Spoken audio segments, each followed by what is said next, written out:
hell do you think you are? Well, hey there, what you just heard was a short clip from a man by the name of Pastor Mark Driscoll. And today, guys, we're going to do a video that I have been wanting to do for a very long time. It is my personal review of the #1 podcast in the religious space right now that's trending. It's called The Rise and Fall of Mars Hill Church, which is produced by Christianity Today and is hosted by a gentleman by the name of Mike Cosper. So essentially, this podcast chronicles the rise and fall, hence the name, of one of the fastest growing churches in the early 2000s, a megachurch called Mars Hill Church, which was originally founded primarily by Pastor Mark Driscoll, whom you heard at the beginning of this video. So in this video, I want to do three things. First of all, I want to share with you what I liked about the podcast and what I thought was well done about it. Second, I want to talk about some things that I think they could have improved on, but then most importantly, number three, I want to share with you towards a little bit later on in this video what I believe are some of my major takeaways as it relates to church and church leadership. So if you are not familiar at all with the church in Mars Hill, here's a 15-second clip or so of just what some of the services looked like. Some of you will be there for a gaze and a glimpse into the days of other people's lives when they are absolutely wrecked, when suffering comes, when sickness comes, when death comes for them. Now, let me just start by saying this is not an easy video for me to make because I was truly inspired by the teachings of Mark Driscoll. I think that he is one of the most gifted and prolific communicators that this generation has ever seen or heard, and I respect him deeply for his innovation and his ability to communicate the Word of God. With that being said, if you are not familiar with the church or the founding pastor Mark Driscoll, here is just a snapshot of what happened to the church so that you can get up to speed before I start talking about the actual podcast. Reading from Wikipedia, it says Mars Hill Church was, past tense, a Christian megachurch founded by Mark Driscoll, Leif Moy, and Mike Gunn. It was a multi-site church based in Seattle, Washington, and grew from a home Bible study to 15 locations in 4 U.S. states. Services were offered at its 15 locations. The church also podcasts content of weekend services and of conferences on the internet with more than 260,000 sermon views online every week. In 2013, Mars Hill had a membership of 6,489 and average weekly attendance of 12,329. Due to controversy in 2014 involving founding pastor Mark Driscoll, the attendance dropped to 8,000 to 9,000 people per week. Now listen up. At the end of September 2014, an investigation by the church elders found, quote, bullying, end quote, and quote, patterns of persistent sinful behavior, end quote, by Driscoll. The church elders crafted a restoration plan to help Driscoll and save the church. Instead, Driscoll declined the restoration plan and resigned. On October 31st, 2014, lead pastor Dave Bruscus announced plans to dissolve the church's 13 remaining campuses, into autonomous entities with the option of continuing merging with other congregations or disbanding effective January 1st, 2015. The Mars Hill Network dissolved on January 1st, 2015. Now, just to draw you a little bit more into the story, I want to share with you what would later become Pastor Mark Driscoll's resignation speech that was originally delivered in October of 2014. Take a look. As I look forward to the future, and I do look forward to it, I believe the Lord has shown me I am to do two things with the rest of my life.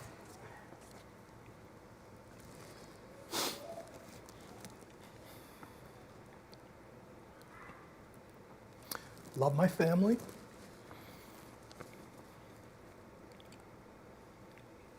and teach the Bible. I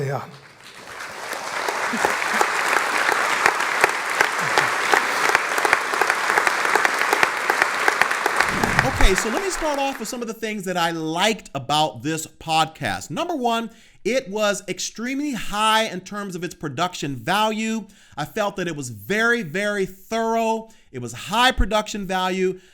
They went and interviewed a lot of people who were eyewitnesses and also people who were actually on staff on the inside of this church, who were actually observing what they believed were abusive, toxic leadership culture type of style by the hands of Pastor Mark Driscoll. And so I thought that it was very, very well done, very thorough, and it was excellent in terms of its investigative journalism. Now, the second thing that I really liked about this podcast is that it was excellent in its storytelling.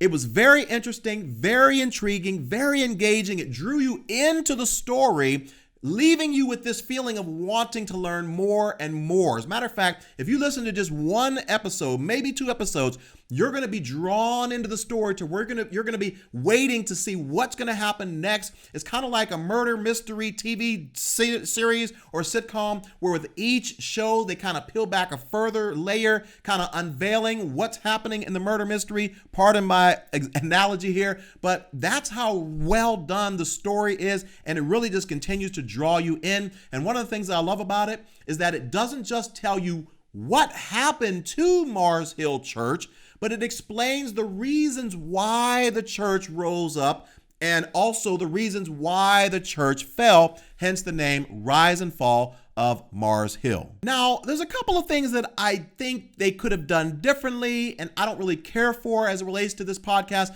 One is that there are a couple of very obvious biases that you'll pick up on, and I just want you to be aware before you jump into this podcast that there's a couple of biases. Number one, it seems to be crystal clear that their intent was to try to shine what I personally believe was a negative light on Pastor Mark Driscoll as it relates to his leadership and his culture that he was building at that particular church. And this becomes very, very obvious because the introductory audio clip of every single episode is just a collection of some of the most negative sound bites that you could possibly collect together from Pastor Mark Driscoll's preaching over the years. And what you heard at the beginning is one of them, and here it is again. How dare you? Who in the hell do you think you are? Now, it is quite possible that it was not their intent to color the listener's perspective as it relates to Mark Driscoll and paint him in a negative light. And all they were simply trying to do was to try to uncover the truth as it relates to what really happened with this church.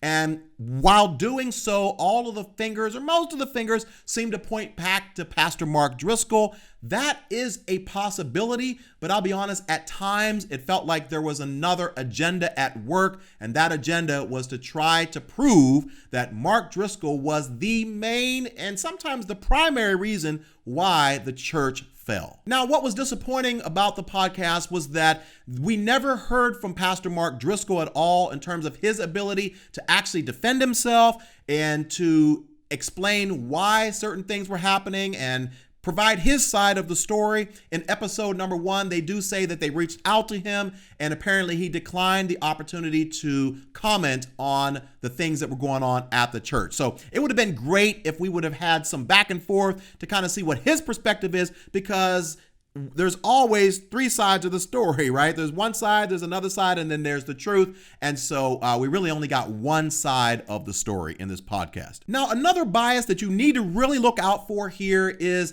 the idea of egalitarian versus complementarian. And let me explain that very, very quickly so we can continue to talk about the podcast itself. Pastor Mark Driscoll is, as I am, a complementarian. And basically what that means is that you believe that men and women were created equal in terms of their value and their essence, but they have different roles as it relates, now listen now, as it relates to how men and women relate to each other in the home and also in church leadership, church government. Now, the egalitarian perspective also believes that men and women are created equal in essence and value, but they don't see any major distinction at all in terms of the roles that men and women can play. And so it seemed at times that the bias was trying to prove that, hey, this is what happens when a complementarian is in position of power and they abuse that power. Then the complementarian view ends up negatively affecting women. And you can see that in, I want to say it's episode 5, where it's focused completely on how Mark Driscoll viewed women. Now, the second thing that I didn't really care for about the podcast is that at times it felt like there was some unnecessary tangents. Let me give you an example. Spoiler alert. I think it was in episode 9 where basically most of the episode was about old Indiana Hoosiers coach Bobby Knight. And they spent a lot of time talking about the culture at Indiana and Bobby Knight and all the different things that he did to all of his players, basically to try to suggest that the toxic culture of that Indiana Hoosiers church is basically the same type of leadership style and culture that Pastor Mark Driscoll had. Now, while I see the connection that they were trying to make, it just seemed at times that they took so long and took some of these unnecessary tangents to where it felt kind of, disjointed at times, a little bit difficult to follow, because some of the stories I think they could have condensed, when in actuality they just kind of gave too many details, and in my opinion, personally, went on a few different tangents that they could have avoided. Now for my favorite part of this video, I want to talk to you about some specific lessons that I think we all can learn from this podcast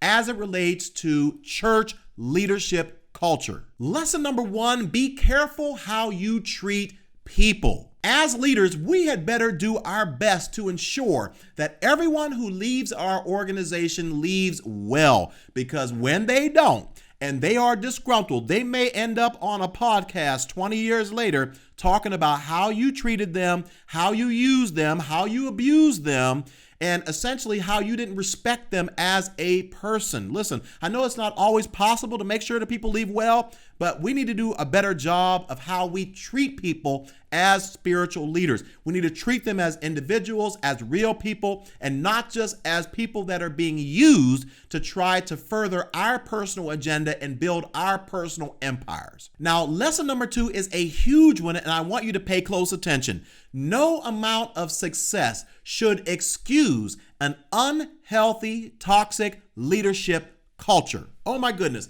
I could talk about this one for days. Here is oftentimes what happens.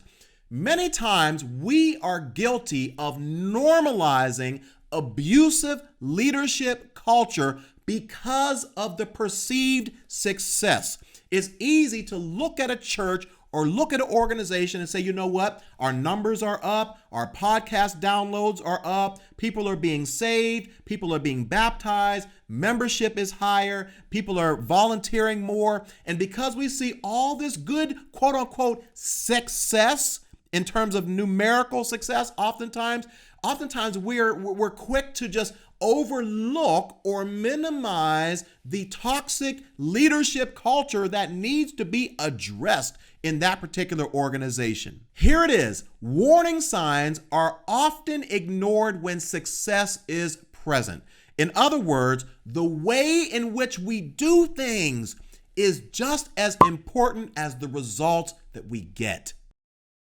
Okay, lesson number 3 is a huge one, and that is the fact that there is a proper godly way to communicate things. Listen, if you are a communicator, you're a pastor, you're a preacher, you're a spiritual leader, listen, the way in which you communicate, the tone that you use is just as important as the words that you are saying or the subject or the point that you are trying to get across. Now, I mentioned earlier that I was going to return to that clip that you heard a couple of times already in this video from Pastor Mark Driscoll. But now I'm going to play you the broader clip so that you can actually see the point that he was trying to make. Check it out. How dare you? Who in the hell do you think you are? Abusing a woman, neglecting a woman, being a coward, a fool, being like your father, Adam. Who do you think you are? You are not God. You are just a man. You're not an impressive man. You're not a responsible man. You're not a noble man. You're not a respectable man. You're not a responsible man in any regard. I don't care how successful you are. In this area, if you are a failure, it clouds all of your dignity. It robs all of your masculinity. There is no excuse for any man who claims the name of Christ to treat a woman in a dishonorable, disrespectful way. Okay, so while I totally understand and sympathize with Pastor Mark Driscoll's frustration with the various types of mistreatments and irresponsibilities of many men in our culture who call themselves men, who are really acting more like boys, and their need to step up and be men. I understand that. I embrace that. I agree with him in terms of his frustration. However, as a leader, there is a godly way that we have to rise above our frustrations and communicate it, right? Colossians chapter 4, verse 6, it says, "Let your speech always be gracious, seasoned with salt, so that you may know how you ought to answer each person." And then, God forbid, you are a leader, you're a shepherd, you're an overseer, you are a pastor. And then 1 Timothy says this, he says, he must not be a heavy drinker or be what? Violent. He must be gentle, not quarrelsome, and not love money. So no matter how angry and frustrated and passionate we get as Christian leaders, there is always a proper way to communicate ourselves. Now, I understand where he was coming from. He's probably thinking most of these guys aren't going to commute, or they're not going to receive from me if I just come with the softness or the gentleness. They need to be told what to do. They need a father to speak into their lives and sit them down like little boys and tell them. And yes, while I understand that, we still must always hide ourselves behind the cross and make sure that our words are seasoned with grace. Now, the next lesson is the fact that where there is often smoke, there is fire. And my friends, all I'm going to say here on this one is that when there are many people who are saying the same things, you may want to pay attention to that, particularly if you're thinking about joining a church or being a part of an organization. It's one thing if a couple people who are disgruntled come forward and they share their opinions, their perspectives. It's another thing when the broader public or too many people, particularly people who were on the inside, who were right up there close and saw these things going on as it relates to being in leadership. When you have a lot of those people who were in the inner circle speaking out negatively about the things that they saw, then my friend, that is a sign that you may want to pay close attention to whether you want to be a part of this church or part of this organization. And then the fifth and final lesson that I'm going to share with you in this video is we need to be very careful at pointing the fingers at people when we've never walked in their shoes. Listen, I'm going to end with this. While there might have been some things for sure that Pastor Mark Driscoll didn't do well, he could have done better, could have gone back, and I am sure even to this day that he probably feels as though he could have done some things differently. But listen, we need to be very careful because most of us watching this video have never sat in the seat of being a senior pastor. We've never had that level of responsibility on us. We've never had that type of burden on our shoulders to care for the flock and care for the sheep. I am not excusing abusive, toxic behavior. I'm not excusing anything that you may have heard or seen or even experienced at the hands of Pastor Mark Driscoll or any pastor that you may have been under. All I'm saying is to be very careful at passing judgment on someone when you've never walked in their shoes and you don't know how you might respond if you were experiencing the same load of responsibility that this person that you are quick to judge is experiencing in their life as well. So the final thing I'll share is something that my dad taught me a long time ago, and that is that your talent will only take you as far as your character will keep you. Listen, you may be talented, you may be gifted, you may be anointed, you may have all those things, that if you have character issues and character flaws in your life, it's only a matter of time before those things are exposed, and it could very well be those things that hinder you from fulfilling God's full purpose for your life. So I would love to hear your thoughts. Have you watched this podcast? Have you seen it? What is your perspective on it? And also, hey, go and watch the first, or excuse me, not watched it, but have you listened to the podcast? And if you haven't, go check it out and let me know in the comment section what your thoughts are. I would love to hear from you. Hey, if you like this video, do me a favor and share it with your friends. While you're here, check out some of the other videos on this channel. Thank you so much for watching. I'll see you next time on The Beat.